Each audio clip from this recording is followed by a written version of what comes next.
Bien-aimés, Dieu nous a créés à son image et selon sa ressemblance. À cause du péché d'Adam et Ève dans le jardin d'Éden, l'homme a perdu sa nature divine. L'homme est devenu vulnérable alors que l'homme était comme Dieu. L'homme était Dieu sur terre. L'homme était le représentant de Dieu sur terre. Mais à cause de la désobéissance d'Adam et Ève, l'homme a perdu son identité, sa nature divine. Alors, à partir de ce moment, l'homme a commencé à connaître beaucoup de difficultés. Les maladies, les difficultés, les problèmes, les oppressions. Tout a commencé à être difficile. C'est ça la vie. La preuve en est que même aujourd'hui, même quand tu donnes un conseil à quelqu'un, tu dis ne fais pas ceci, si tu fais ceci, voici la conséquence, il va se dire ah, tu me déranges. C'est quand il a déjà fait et qu'il est en train de subir les conséquences qu'il dit si je savais. Mais les conséquences sont déjà là. Avant que les conséquences ne partent, il subit d'abord. Il subit. Alléluia. Chaque désobéissance conduit à une difficulté. Chaque désobéissance conduit à un problème. Chaque désobéissance nous met face à une responsabilité qui va nous faire gémir. Bien-aimés dans le Seigneur. C'est pourquoi Dieu nous recommande d'avoir des cœurs d'amour, d'avoir des cœurs de pardon, d'avoir des cœurs des cœurs compatissants. Raison pour laquelle vous allez voir à chaque fois que la Bible a dit que Jésus est ému de compassion, qu'est-ce qui a suivi? Le miracle a suivi. Jésus ému de compassion, qu'est-ce qui a suivi? La délivrance a suivi. Pourquoi? Quand un cœur est rempli d'amour, un cœur est rempli de compassion, un cœur est rempli de considération pour son prochain, pour son frère, pour sa soeur, c'est un cœur qui est disposé à manifester la puissance de Dieu, à recevoir les grâces et les faveurs de Dieu. C'est pourquoi Dieu a pris le soin de dire à l'homme, garde ton cœur plus que toute autre chose, car de lui viennent les sources de la vie. Les sources de la vie sont greffées au cœur. Un homme méchant, c'est parce que les sources de son cœur sont remplies de la méchanceté. Un homme bon, c'est parce que les sources de son cœur sont remplies de bonté. Dieu a dit, vous le reconnaîtrez par leurs fruits. Alléluia. C'est pourquoi Dieu prend le soin de travailler dans le cœur de l'homme. Le diable convoite le cœur de l'homme pour le rendre méchant et mauvais. Dieu convoite le cœur de l'homme pour le rendre bon. Alléluia.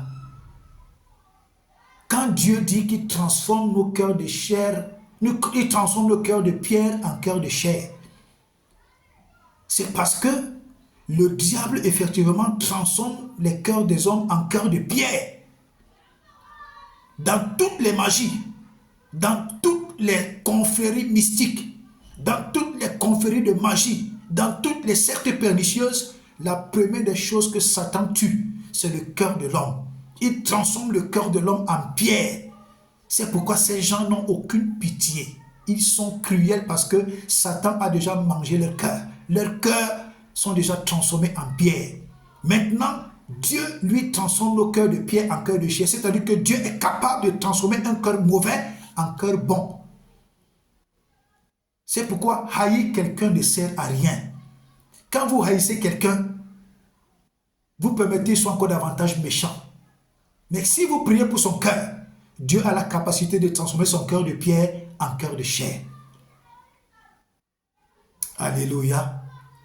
Alléluia. Oui. Si vous avez par exemple un président, vous passez tout le temps à l'accuser. Vous passez tout le temps à dire qu'il est mauvais. Vous passez tout le temps à dire qu'il est mauvais. Vous passez tout le temps à dire qu'il est mauvais. Mais vous ne priez pas pour son cœur. À chaque fois qu'il va prendre une mauvaise décision, vous allez subir. vous allez subir.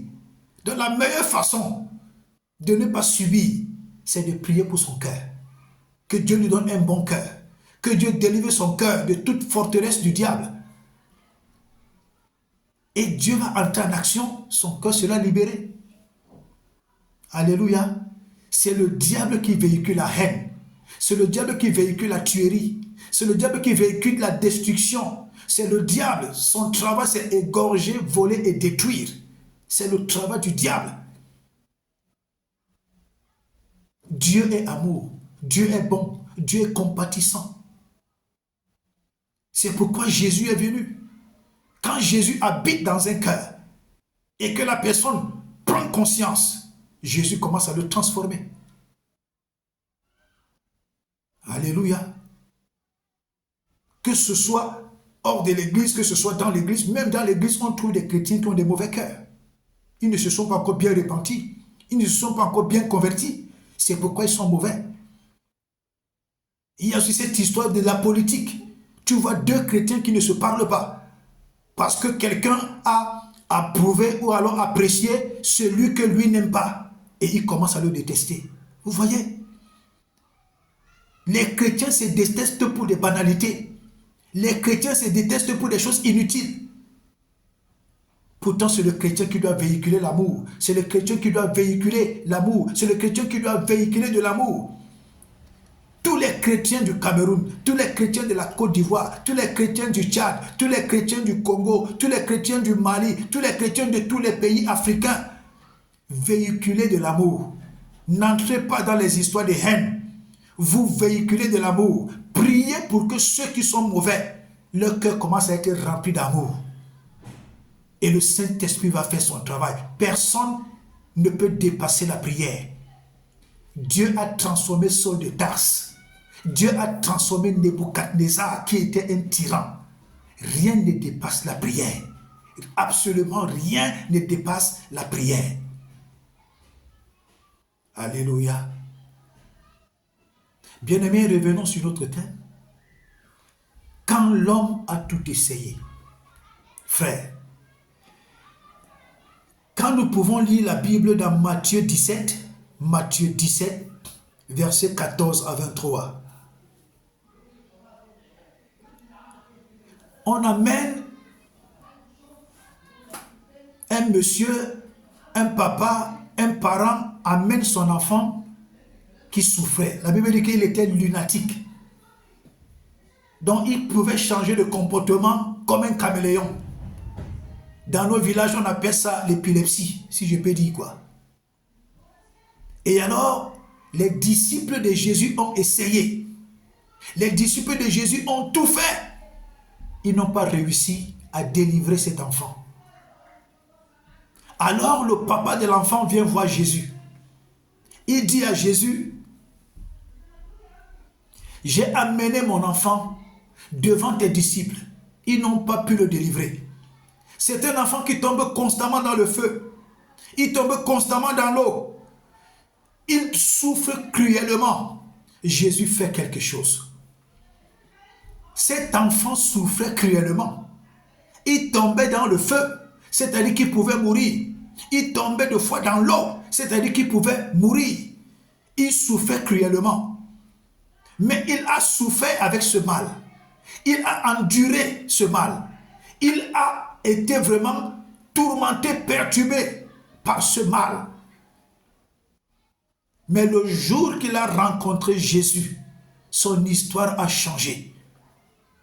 Le jour qu'il a rencontré Jésus au travers de son papa, son histoire a changé. La foi de son père, la détermination de son père a fait que Jésus fasse quelque chose dans sa vie.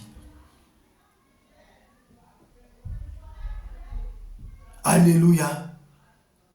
Mon frère, ma soeur, quelle qu'en soit la situation dont tu souffres, quel qu'en soit le nom de la maladie, quel qu'en soit le nom que les médecins t'ont donné, quel qu'en soit le diagnostic que les médecins t'ont donné, quel qu'en soit le diagnostic que les docteurs t'ont donné, quel qu'en soit le diagnostic que la médecine a donné, paludisme, typhoïde, cancer, hépatite, paralysie, AVC, qu'en soit le nom de la maladie que les médecins ont donné, Jésus-Christ aujourd'hui dit que cette maladie n'a pas l'autorisation de rester dans ton corps. Cette maladie n'a pas l'autorisation de te brimer. Cette maladie n'a pas l'autorisation de te perturber. Jésus dit à cette maladie de dégager de ton corps, de dégager de tes cellules, de dégager de tes nerfs, de dégager de ton système sanguin, de dégager de ton système immunitaire. Jésus dit à cette parole, Jésus dit à cette maladie, au travers de ma bouche, sors de ce corps, libère ce corps, libère ce corps, libère ce corps, sors, va-t'en dans les lieux arides au nom puissant de Jésus. Jésus ordonne à cette maladie de dégager de tes cellules, de dégager de ton corps, de dégager de ton sang, de dégager de tes nerfs, de dégager de ton système immunitaire. Jésus donne l'ordre à cette maladie de dégager au nom de Jésus. Bien-aimés dans le Seigneur Jésus, quand nous pouvons lire à partir du verset 19, il est écrit, alors les disciples s'approchèrent de Jésus et lui dit en particulier, pourquoi n'avons-nous pas chassé ce démon? C'est à cause de votre incrédulité, leur dit Jésus. Je vous le dis en vérité, si vous avez de la foi comme un grain de sénévé, vous direz à cette montagne, transporte-toi d'ici là, et elle se transportera. Rien ne vous serait impossible. Mais cette sorte de démon ne sort que par la prière et par le jeûne. Alléluia. Cette sorte de démon ne sort que par la prière et par le jeûne. Jésus dit à ses disciples, je vais vous supporter jusqu'à quand? Incrédule, je vais vous supporter jusqu'à quand? C'est à cause de votre incrédulité que vous n'avez pas pu chasser ce démon. Depuis que je vous dis que la vie de prière est importante, depuis que je vous dis que la vie de communion avec Dieu est importante, depuis que je vous dis prier tous les jours est important, vous avez cru que j'étais en train de plaisanter avec vous. Maintenant, voilà une petite situation, un petit démon qui vous a dépassé à chasser. Je vais vous supporter jusqu'à quand? Mon frère, ma soeur, commence à te prendre en charge. Commence à donner de la valeur à ta vie. Commence à donner de la considération à ta vie. Aie une vie de prière. Aie une vie de prière. Aie une vie de prière. Deviens une maison de prière. Deviens une machine à prier. Deviens un grand combattant. Deviens un grand homme de guerre dans la prière. Si tu ne pries pas sérieusement, si tu n'as pas une vie de prière, il y a certaines bénédictions qui vont t'échapper. Si tu n'as pas une constante vie de prière et que tu t'amuses à introduire constamment la distraction et le jeu dans ta vie, il y a des bénédictions que tu ne recevras jamais. Tu vas te contenter des miettes. Tu vas te contenter de recevoir des choses médiocres. Tu vas te contenter de recevoir des choses qui n'ont pas de valeur. Parce que toi-même, tu n'as pas donné de la valeur à ta vie. Plus tu pries, plus tu montes, plus tu pries, plus tu as accès à certaines grâces. Plus tu pries, plus tu as accès à certaines grandeurs. Plus tu pries, plus tu as accès à certaines bénédictions, des grandes bénédictions. Accès à la grâce, accès à la grande bénédiction. Plus tu pries, plus tu montes. Plus tu pries, plus tu évolues. Plus tu pries, des portes s'ouvrent. N'introduis pas la distraction dans ta vie. N'introduis pas la distraction dans ta vie. Aujourd'hui, le monde nous propose la distraction à tout vent. La distraction devant la télé, la distraction devant le téléphone, la distraction devant les réseaux sociaux, la distraction dans les faux commentaires, la distraction comment il faut haïr ton président, il faut haïr ton ministre, il faut haïr ton frère, il faut haïr ta soeur, il faut haïr une tierce personne. Ça, ce sont des grosses distractions. Ça ne te rapporte rien. Ça ne te rapporte rien. Au contraire, ça te rend con, ça te rend imbécile, ça te rend irresponsable, ça te distrait. Ne t'occupe plus des choses qui ne te rapportent rien. La prière te rapporte. Les moments de communion avec Dieu te rapportent. Les moments d'intimité avec Dieu te rapportent. Si tu pries une fois par jour, tu ne vas pas recevoir des grandes choses. Tu dois prier au moins 2 fois, 3 fois par jour. Tu dois avoir des programmes de prière personnels. Tu dois prendre des programmes de jeûne et de prière pour réclamer au ciel de vomir tout ce qui t'appartient. Tu dois appeler la grandeur dans ta vie. C'est très important. Ne laisse pas la place à la distraction. Ne laisse pas la place à la distraction. Jésus a dit à ses disciples, jusqu'à quand vais-je vous supporter? Je vous ai appris à prier. Je vous ai donné les techniques de prière. Jusqu'à quand vais-je vous supporter? Bien-aimés dans le Seigneur, pendant tout le temps que nous avons passé à l'église, le Saint-Esprit a permis que nous puissions passer dans des programmes de prière. Nous avons eu des programmes de prière. Nous avons reçu des techniques de prière. Nous avons eu la façon de prier même. C'est à nous maintenant de prendre cette responsabilité. Ce que nous sommes en train de traverser maintenant dans ce grand village, le fait que nous soyons isolés dans nos maisons, ce sont des moments de prière. Dieu nous impose des moments de prière. Dieu est en train de nous dire que chacun se prépare dans sa maison, dans son lieu secret, comme David s'est préparé dans la forêt. Quand il est sorti de la forêt, c'était pour commencer à accéder vers le palais royal. Si pendant ces moments, tu es seulement dans ta maison pour regarder la télé, pour regarder ton téléphone, tu ne pries pas, tu ne grandis pas dans la prière, tu n'appelles pas les grandes choses pendant ces moments de retraite. Quand tu vas sortir de là, tu vas sortir vide. Tu vas sortir vide. Que ces moments où tu passes dans ta maison, ces moments où ce grand village nous impose une façon de vivre, c'est Dieu qui permet ça. C'est Dieu qui permet tous ces moments, toutes ces situations, c'est Dieu qui les permet. Pour que chacun de nous commence à prier. Il prie, qu'il bâtisse sa vie dans la prière pour que des grandes portes commencent à s'ouvrir. Quand tu es dans un endroit où Dieu ne te veut pas, tu vas manger les miettes. Tu vas manger les miettes. Mais si tu es dans un endroit où Dieu te veut, tu vas expérimenter l'abondance. Alléluia. Alléluia. Oui, bien-aimé dans le Seigneur, donne de la valeur à ta vie. Amen. Nous continuons avec la deuxième histoire dans Luc 7, verset 11 à 19. Luc 7, verset 11 à 19.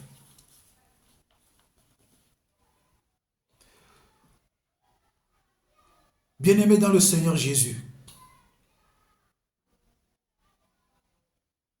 Jésus se rendait dans une ville, la ville de Naïm.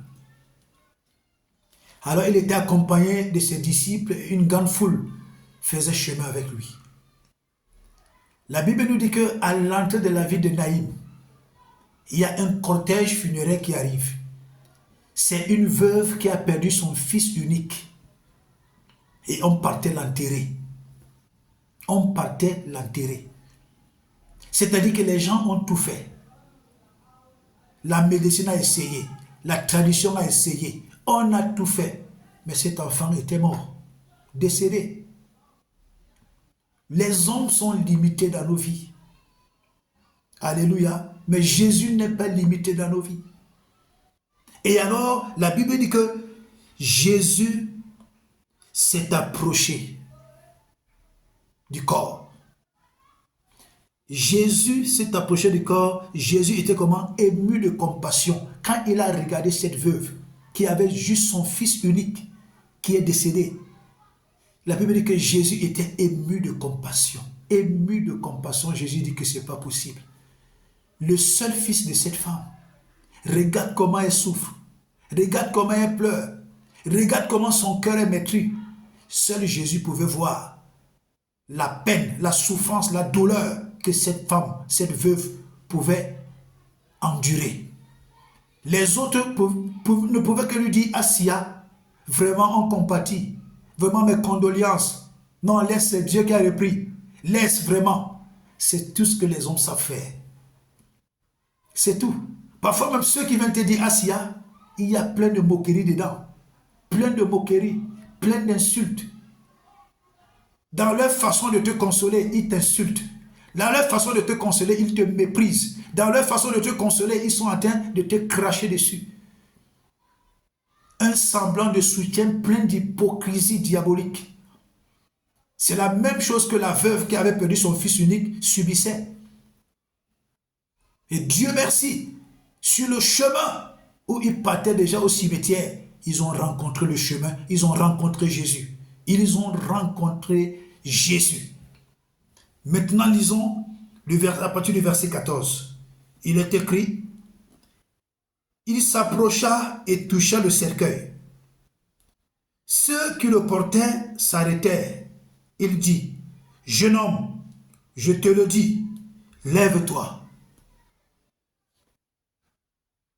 Et le mort s'assit et se mit à parler. Jésus le rendit à sa mère. Alléluia. Jésus a touché le cercueil. Et Jésus a dit, jeune homme, lève-toi. La parole de Dieu déclare que le mort s'est levé. Il s'est assis et il a commencé à parler. Laisse-moi te dire, mon frère, ma soeur, et toi qui m'écoutes des quatre coins du monde, quelle qu'en soit la mort qui était dans ta vie, quelle qu'en soit la mort qui était dans tes affaires, quelle qu'en soit la mort qui était dans tes activités, quelle qu'en soit la mort qui était dans ta maison, quelle qu'en soit la mort qui avait été mandatée contre toi, Jésus déclare par ma bouche aujourd'hui que cette mort est anéantie, que cette mort est annulée, que cette mort est nulle et sans effet dans ta vie. Au nom tout-puissant de Jésus. Au nom tout-puissant de Jésus. Je le déclare par la puissance du Saint-Esprit. L'Esprit du Seigneur est sur moi parce qu'il m'a oint. Et je déclare par cette onction que toute mort qui avait été programmée contre toi, je la détruis au nom de Jésus. Toute mort physique, toute mort spirituelle, toute mort financière, toute mort matérielle, toute mort professionnelle, toute mort sentimentale, toute mort des entrailles, toute mort des voyages, toute mort qui avait été programmée contre toi, je la rends nulle et sans effet. Je la détruis et je l'évacue de ta vie par la puissance du Saint-Esprit au nom tout-puissant de Jésus-Christ de Nazareth. Aucune mort n'a le droit de te toucher. Aucune mort programmée, mandatée par Satan et son royaume, par ses serviteurs, par ses agents, d'une manière ou d'une autre, quelle qu'en soit la mort, même si elle a été mandatée depuis le père fondateur de vos familles, même si ce sang était même si cette mort était dans ton ADN, j'envoie la puissance du Saint-Esprit, j'envoie le feu de Dieu, j'envoie le sang de Jésus, que cette mort soit paralysée, que cette mort soit détruite, que cette mort soit broyée, que cette mort soit écrasée, que cette mort sorte de ta vie et ça n'aille avec ordre maintenant dans les lieux arides, dans le nom puissant de Jésus. Mon frère, ma soeur, comme Jésus a dit à ce mort, lève-toi. Lève-toi. J'ordonne à ta vie financière de se lever. J'ordonne à ta vie matérielle de se lever. J'ordonne à ta vie professionnelle de se lever. J'ordonne à ta vie sentimentale de se lever. J'ordonne à ton mariage de se lever. J'ordonne à tes projets de se lever. J'ordonne à tes entreprises de se lever maintenant, de recevoir l'onction d'accélération et de commencer à marcher pour la gloire de Dieu dans ta vie. Au nom tout-puissant de Jésus. Alléluia. Rien n'est impossible à Jésus. Rien n'est impossible à Jésus. Rien n'est impossible à Jésus. Partage cette vidéo pour qu'elle fasse du bien à quelqu'un. Au nom puissant de Jésus. Le verset 15 dit, et le mort s'assit et se mit à parler. Jésus le rendit à sa mère. Tous furent saisis de crainte et ils glorifiaient Dieu disant, un grand prophète apparut parmi nous. Et Dieu a visité son peuple. Cette parole sur Jésus se répandit dans toute la Judée et dans tout le pays d'alentour. Que le miracle que Jésus accomplit maintenant dans ta vie étonne ceux qui te connaissent. Étonne ceux qui croyaient que ta vie est finie. Étonne ceux qui croyaient que tu es appelé à la misère. Étonne ceux qui croyaient que tu es appelé à la stagnation. Que le miracle de Jésus dans ta vie commence à étonner des multitudes. Commence à étonner plusieurs. Commence à étonner tous ceux qui croyaient que tu es condamné à la misère. Au nom puissant de Jésus. Que ton témoignage aille dans les villages, dans les quartiers, dans toute la nation. Que ton témoignage soit glorieux parce que Jésus est entré triomphalement dans ta vie. Il a opéré le miracle de l'heure puissamment dans ta vie, dans le nom puissant de Jésus. Bien-aimés dans le Seigneur Jésus, si nous pouvons encore parler de cette histoire, Cette histoire dans 2 Rois 13, verset 20 à 21, où les ossements d'Élisée ont ressuscité un mort. Les ossements d'Élisée ont ressuscité un mort. Les ossements d'Élisée, ont ressuscité un mort. Élisée était un grand prophète.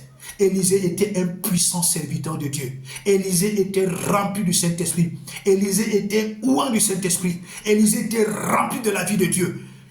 C'est pourquoi je déclare, sois rempli de la vie de Dieu.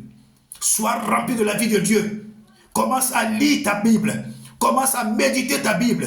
Et une vie permanente de prière. Et les moments de communion, les moments de qualité avec Dieu. Dieu va te remplir. Dieu va te remplir. Il va remplir tes os. Il va remplir ta moelle épinière. Il va remplir ton sang. Il va remplir tout ton corps. Il va remplir tes os au point où partout où tu vas arriver, tu vas être la solution pour beaucoup de personnes. Partout où tu vas faire la plante de tes pieds, à cause de l'abondance de la vie de Dieu en toi, tu vas ressusciter les morts. Tu vas guérir les malades. Tu seras la solution pour beaucoup de personnes.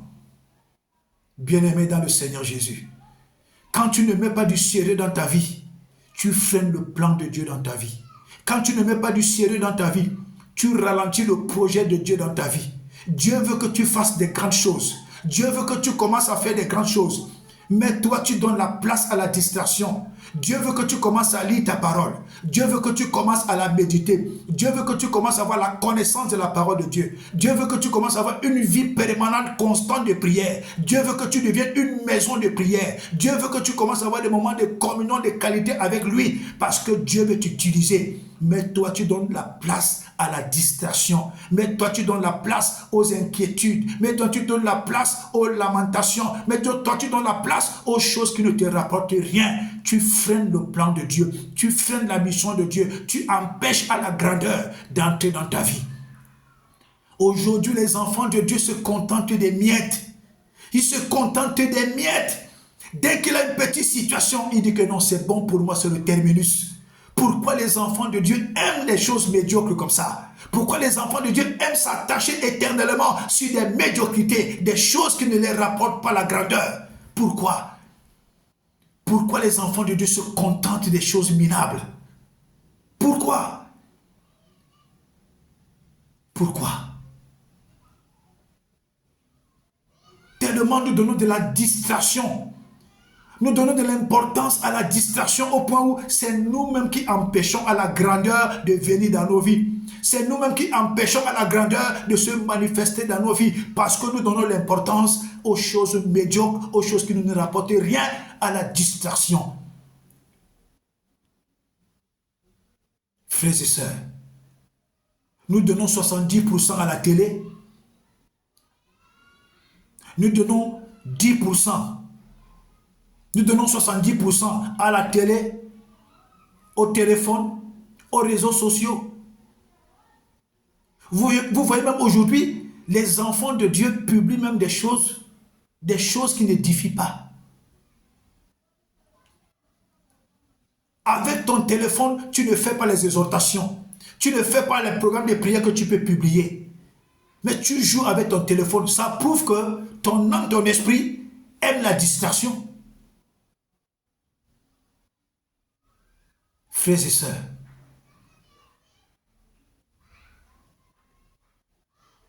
nous sommes prompts à accuser Adam et Ève. Pourtant, de nos jours, nous nous comportons plus que Adam et Ève. Plus que Adam et Ève. Nous donnons de la valeur aux choses qui nous imposent la vie minable. Nous donnons de la valeur aux choses qui nous imposent une vie médiocre. Nous donnons de la valeur aux choses qui nous imposent une vie de misère. Tu as un salaire, à peine tu payes la maison, à peine tu payes la maison, tu n'as plus rien à manger. Mais c'est quoi cette vie? Il faut aspirer aux choses meilleures. Il faut désirer les choses meilleures. Il faut soupirer aux choses meilleures. Il faut se donner une détermination pour atteindre et commencer à expérimenter la grandeur et les choses meilleures.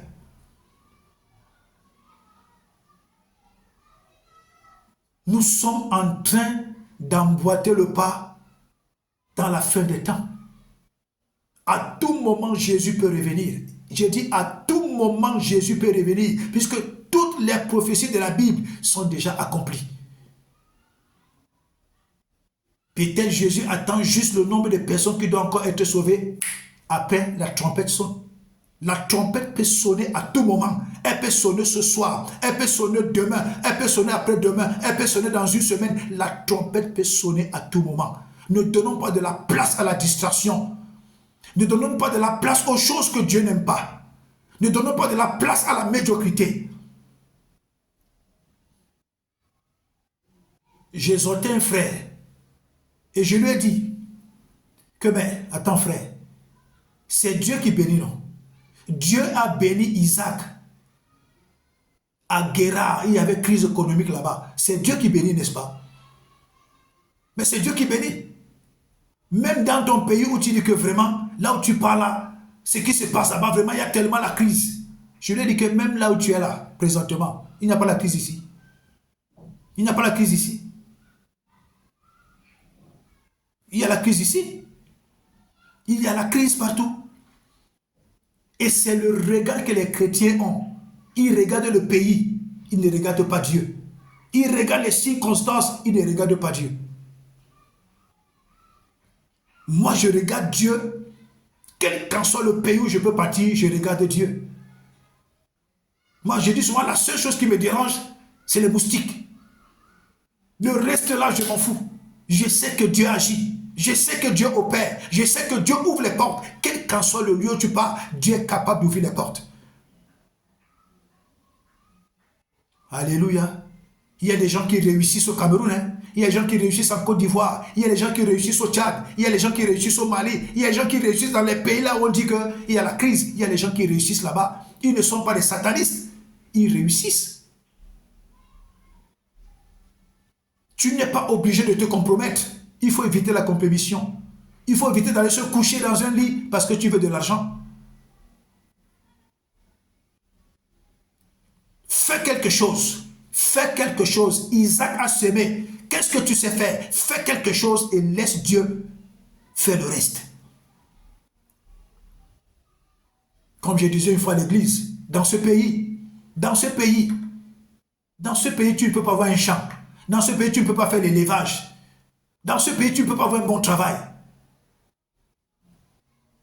Ce pays, c'est un pays où quelqu'un vient, il passe. Mais si tu viens que tu veux t'installer dans ce pays, attends-toi au retour. Attends-toi au retour. Alléluia. Partout, Dieu nous bénit. Ne nous occupons pas des choses qui vont nous amener dans la désobéissance envers Dieu. Comme je dis toujours, un chrétien, tu es libre de faire la politique, mais n'entre pas dans les histoires de haine. Ne véhicule pas la haine. Non. Tu as prié pour que le Saint-Esprit mette l'amour dans les cœurs et que le Saint-Esprit brise toutes les forteresses de Satan dans les cœurs. Oui, il y a des chrétiens sorciers. Hein. Ils ne se parlent pas à cause de la politique. Parce que toi, tu appartiens à tel parti politique, l'autre appartient à tel parti politique. Les chrétiens ne se parlent pas. Mais c'est quelle bêtise ça. Les chrétiens ne se parlent pas même à cause du football. Ils ne se parlent pas. C'est quelle bêtise. C'est quelle bêtise. Oh, les chrétiens ont la puissance dans leur bouche. Le chrétien peut changer la situation de son pays. Le chrétien peut changer la situation économique, politique de son pays. Dieu dit, je cherche un homme. Dieu dit, je cherche un homme pour intercéder en faveur du pays. Il n'a pas dit, je cherche des hommes. Il dit, je cherche un homme. Toi seul, tu peux changer l'histoire de ton pays dans la prière. Alléluia. Ce n'est pas la peine de détester ton président. Ce n'est pas la peine de détester les membres, membres du gouvernement de ton pays. Ce n'est pas la peine de détester ton frère parce qu'il appartient à tel parti politique. Toi, tu appartiens à celui-ci. Non. Vous tous, vous êtes dans le même pays. Si le pays se gâte, c'est pour vous tous. Vous tous, vous allez succomber. Vous tous, vous allez subir. Même si tu es dans un parti politique qui est au pouvoir, l'autre n'est pas au pouvoir. Quand ça se gâte, ça ne choisit pas. Ça ne choisit pas de camp. Ça ne choisit pas de camp. Vous tous, vous êtes dans le même problème. Alors, ce n'est pas la peine de vous haïr. C'est le diable qui prête des gens ce genre d'intention. Sortez dans ça, enfants de Dieu. Sortez dans ce genre de choses. Propagez l'amour. Donnez l'amour. Priez pour qu'il y ait l'amour dans les cœurs. Distillez de l'amour. Alléluia. Alléluia. Bien-aimés dans le Seigneur Jésus. Nous parlons encore de cette dernière histoire. Oui, cette dernière histoire. Dans Luc 13, versets 10 à 17. Luc 13, versets 10 à 17. Voilà une femme qui souffre d'infirmité pendant 18 ans.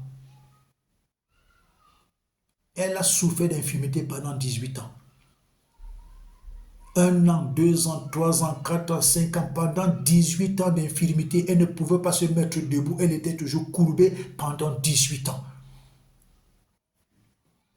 Je vois des infirmités aujourd'hui. Quand je parcours les réseaux sociaux, je vois des formes d'infirmité, je vois des formes de malformation.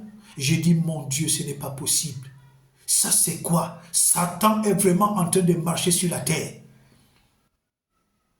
Parfois, vous allez voir ces infirmités, c'est à cause des pesticides que les gens utilisent dans l'agriculture, à cause des pesticides que les gens utilisent dans l'élevage, à cause des produits chimiques que les gens mettent dans les médicaments, que les gens mettent dans de l'eau à boire. Aujourd'hui, le monde entier, tout ce que nous mangeons, nous buvons, est vraiment pompé de pesticides.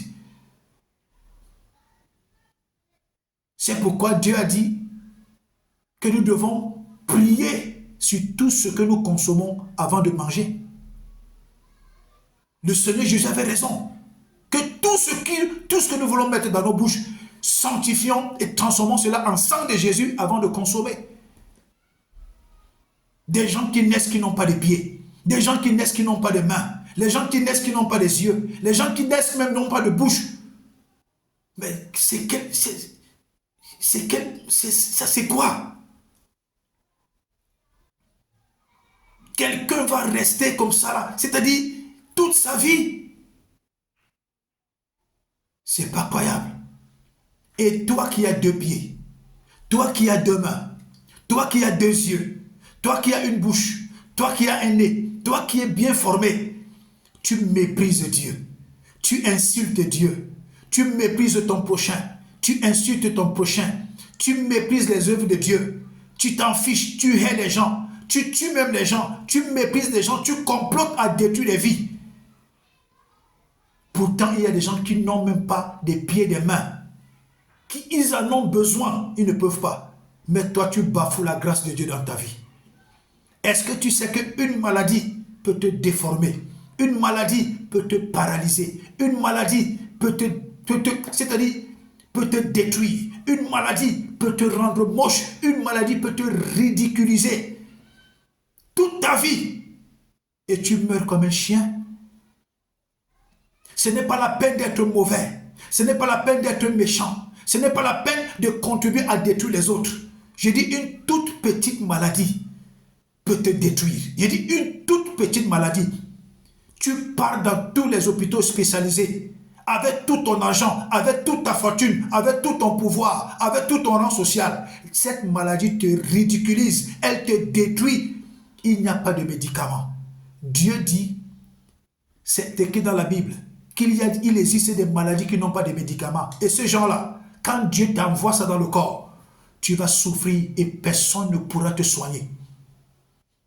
Quand c'est scientifiquement, on peut encore bricoler. Mais quand c'est Dieu lui-même qui se rassure de te pourrir la vie, il va t'envoyer une petite maladie qui va te pourrir la vie. Mon frère, ma soeur, voilà une femme qui a souffert 18 ans courbée, 18 ans. Mais comme Dieu ne dort pas, elle s'est retrouvée dans le temple et ce jour-là, Jésus était là. Jésus lui a dit seulement, tes péchés te sont pardonnés. Sois délivré de ton infirmité. Jésus lui a imposé la main. L'infirmité a disparu et s'est relevée. Jésus-Christ est la solution à tout. Jésus-Christ est la solution à tout. Et Jésus-Christ nous apporte la solution à toute situation. Toute situation. Alléluia. C'est aujourd'hui que je méditais et j'essayais un peu de regarder la supercherie, le mensonge que les sectes pernicieuses offrent à nos autorités. Et j'ai compris que nos autorités se laissent tromper. Les sectes pernicieuses disent à certains de nos autorités, c'est nous qui t'avons mis au pouvoir. Mais pourquoi ces sectes pernicieuses ne peuvent pas manipuler la conscience de tous les citoyens pour que tous les citoyens obéissent au président aveuglement? Voilà une supercherie. Si les sectes pernicieuses disent que c'est eux qui ont mis un président au pouvoir, mais il faut également qu'ils fassent la magie pour dompter tous les citoyens, pour que tous les citoyens se soumettent aveuglement au président. Mais ils ne peuvent pas le faire. Donc ça veut dire que ce ne sont pas les sectes pernicieuses qui mettent certains chefs d'État au pouvoir. C'est Dieu lui-même qui les met au pouvoir. Mais les sectes pernicieuses profitent de ça pour essayer de commencer à faire des chantages à nos chefs d'État. Et même quand la population se lève pour aller voter, pourquoi la population ne vote, toute la population ne vote pas ce président qui dit que c'est eux qui ont mis au pouvoir? C'est tout un mensonge. Tout un mensonge. Les sectes pernicieuses trompent les gens, mentent les gens, exploitent les gens, induisent les gens en erreur, transforment les gens en des monstres.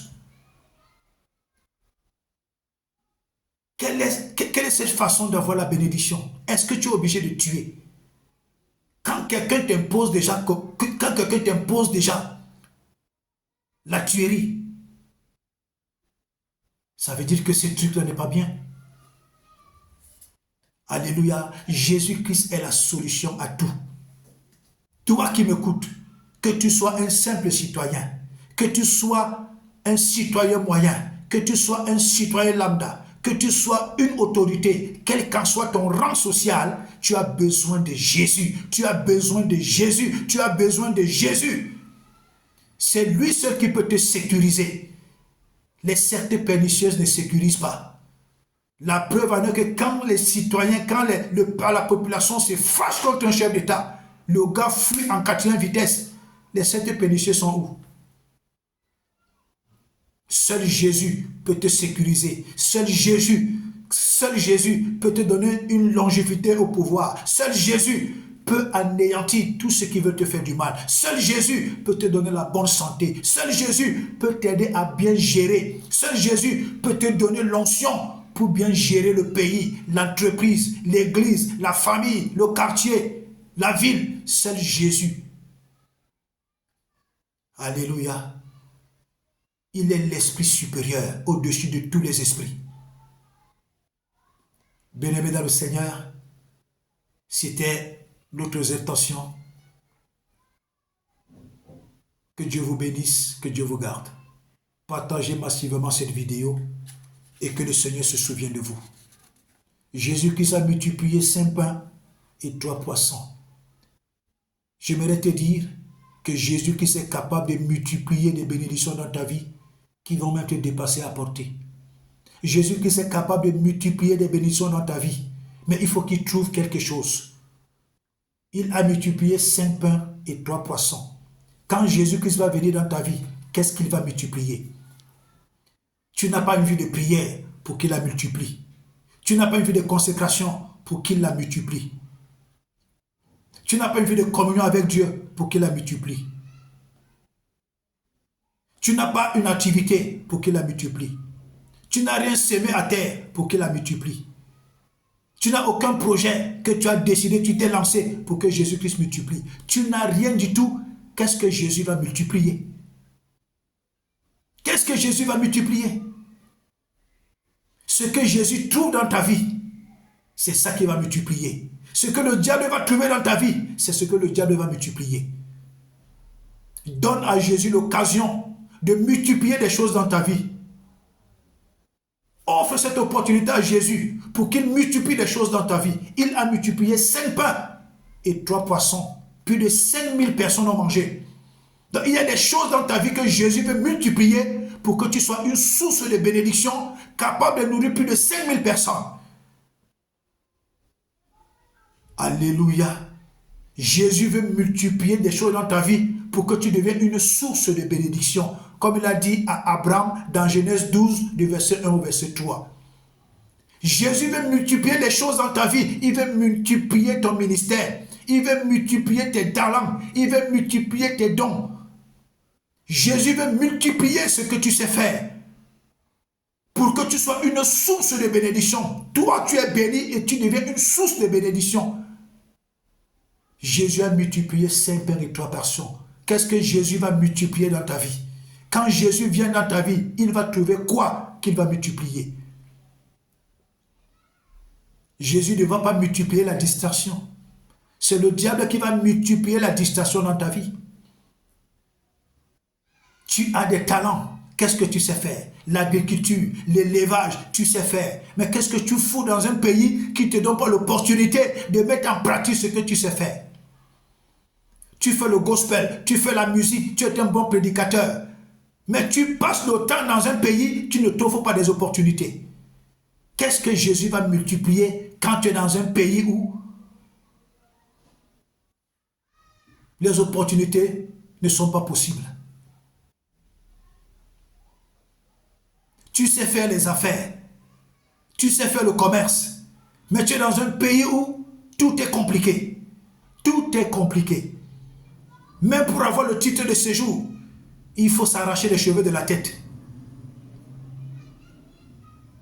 Demande à Jésus de te positionner là où tu seras très utile.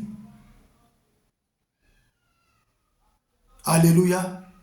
Aujourd'hui, Cécile qui est avec nous, Cécile est très utile au Cameroun. Aujourd'hui là, Cécile est très utile. J'ai dit très utile. Ah oui. Ah oui. Les gens pensent, mais attends, qu'est-ce que Jésus va multiplier dans ta vie? Il va multiplier quoi dans ta vie? Qu'est-ce que Jésus va multiplier dans ta vie? Quand Jésus vient pour multiplier des choses dans ta vie, il ne trouve rien. Jésus va multiplier quoi? Qu'est-ce que Jésus va multiplier? Tu n'as pas une activité, tu n'as pas un restaurant, tu n'as rien semé en terre, tu n'as rien planté, tu n'as pas un ministère, tu n'as pas quelque chose.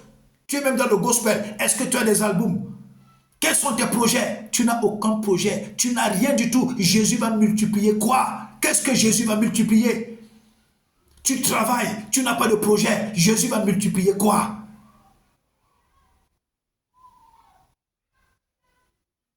Je vous donne la matière à méditation. Vraiment, prenez vos vies au sérieux. C'est dans Matthieu 14, verset 11 à 23. Jésus a multiplié 5 pains et 3 poissons. Plus de 5000 personnes ont mangé. Plus de 5000 personnes.